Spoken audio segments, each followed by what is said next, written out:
Okay, let's dive right into this explainer. Today, we're deconstructing Morning Joe. We're going to look at the anatomy of a broadcast and the fascinating mechanics behind MSNBC's morning political powerhouse. Whether you're a daily viewer or someone who just catches the occasional viral clip online, there is a tremendous amount of strategy, cutting-edge technology, and just sheer broadcasting willpower that goes into putting this show on the air every single weekday. So today, we're going to explore exactly how they pull it off. It's an absolutely incredible logistical feat, and we're pulling back the curtain. It really begs the question, how exactly does a massive, network-defining New York morning show successfully operate for 4 grueling hours when the main hosts are frequently broadcasting out of a residential apartment in Miami? I mean, it sounds practically impossible, right? But the execution is flawless. Let's break down the strategy, the chemistry, the technology, and the secret musical sauce that makes the whole shebang work. So let's get into Section 1, the 4-hour strategy, expanding the footprint. Broadcasting live news is incredibly taxing. Because of that, most morning shows cap out at 2, maybe 3 hours. But in April 2022, the network made a strategic, massive shift. They expanded the show to a grueling 4 hours, running from 6 a.m. all the way to 10 a.m. Eastern Time. And they kept the exact same core trio of hosts on the desk for that entire marathon stretch.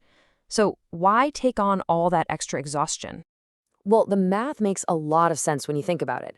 Adding that 9 to 10 a.m. Eastern slot theoretically puts the show right in front of the highly valuable West Coast audience just as they're waking up, because 9 a.m. in New York is 6 a.m. in Los Angeles, right? So instead of running a traditional news hour in that slot, stretching out their flagship morning show allowed the network to capture a whole new time zone of viewers right as they're pouring their first cup of coffee. The thing to remember here is that this was a highly calculated competitive move. Capturing the West Coast was really just one piece of the puzzle. At the time, primetime star Rachel Maddow was on an extended hiatus, and MSNBC desperately needed a major ratings boost against competitors like Fox News and CNN.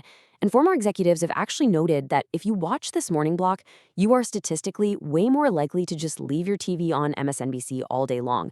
It's essentially the anchor that holds their entire daily lineup together. Moving on to Section 2, Chemistry at the Desk, the core trio. A 4-hour block only works if the audience actually wants to spend that much time with the hosts. You can have the best business strategy in the world, but if the talent doesn't mesh, viewers are going to click away. The central dynamic here relies heavily on their vastly different backgrounds. You've got Joe Scarborough bringing his history as a former Republican congressman from Florida. Then you have Mika Brzezinski coming from deep journalistic roots, including being a key CBS News correspondent during 9/11, not to mention her heritage in a very prominent Democratic political family. That creates this natural, built-in friction and a really wide spectrum of viewpoints that keeps the political dialogue sharp. What's really interesting is how their co-host, Willie Geist, describes the dynamic. He calls it a family breakfast table vibe. You have Joe and Mika going at these topics with real passion and sometimes genuine tension. And then there's Willie, sitting right there, buffeting that tension with these bone-dry, wry observations. They aren't just rigidly reading off scripts, they're reacting to the news and to each other in real time. It really makes you feel like you're sitting right at that table with them. And of course, that chemistry is quite literal. After years of working closely together and going through their respective divorces, Joe and Mika realized their feelings extended way beyond the news desk. They confirmed their relationship in 2017 and were actually married in a small, private Washington, D.C. ceremony in November of 2018. The level of trust and intimacy required to broadcast for 4 hours a day is undeniably fueled by their real-life partnership. Let's move to Section 3, the virtual Washington set, remote production. Television is essentially an illusion, right? And the way this show creates its visual identity is a masterclass in modern broadcast engineering. Because despite the heavy Washington, D.C. aesthetic you see on screen, Joe and Mika often broadcast entirely remotely. They aren't in New York, and they aren't in the Capitol.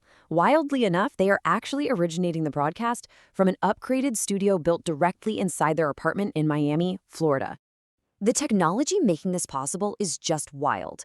They literally transform a residential space into a network hub using robotic cameras and networked teleprompters that are largely controlled from afar by technicians in completely different cities. To hide the fact that they're in a residential room, they use these massive, seamless LED video walls. The entire physical footprint is modeled directly after NBC's high-end Studio N1 in Washington, D.C., complete with the exact same distinctive colonial blue walls. To you and me watching at home, it looks like a beautiful set extension. You see faux stone columns, barrel vaulting, and this gorgeous overlook of the White House. But the reality? It is all just being fed into high-resolution, seamless LED screens in a Florida apartment room. The design even includes these fake glass walls emblazoned with repeating NBC peacocks. It's this incredible blend of physical fabrication and virtual imagery that completely, 100% masks their true location. Which brings us to Section 4, Curating the Musical Vibe. Let's explore the most unique, unseen element that glues these 4 hours together, the organic, DJ-style music selection. If you watch the show, you know the music isn't just background noise. It's practically a fourth host. And the crucial point here is that they don't use a pre-planned corporate playlist. It happens entirely live. First, a guest will make a distinct comment. Then, audio director David Quanvey, who goes by Q on set, listens in real time. Within seconds, he dials up a song that fits the exact theme or mood of that conversation, and that song takes them right into the commercial break. Executive producer Chris Licht summed it up perfectly when he said, "We resist the urge to be obvious." Meaning, if they're talking about a literal hurricane in Miami, they aren't going to play Rocky Like a Hurricane. It's just too cheesy. Instead, they love to test each other's musical knowledge. Say a guest uses a phrase like "Steel on Wheels." Q might pull a deep cut from the Rolling Stones' Steel Wheels tour. It's a subtle inside joke, and it really rewards the musically literate viewer. But hey, rules are made to be broken, right? They will occasionally break their own rules for a good laugh. Remember when political candidate Christine O'Donnell released that bizarre viral campaign advertisement where she explicitly stated, "I am not a witch"? Well, the control room just couldn't resist. They played a continuous string of witch-themed songs, like the Eagles' Witchy Woman and Donovan's Season of the Witch, just to playfully highlight the total absurdity of the news cycle that day. Now, they have hundreds of songs by artists like Radiohead, The Clash, and Arcade Fire in their massive library, but one song reigns supreme.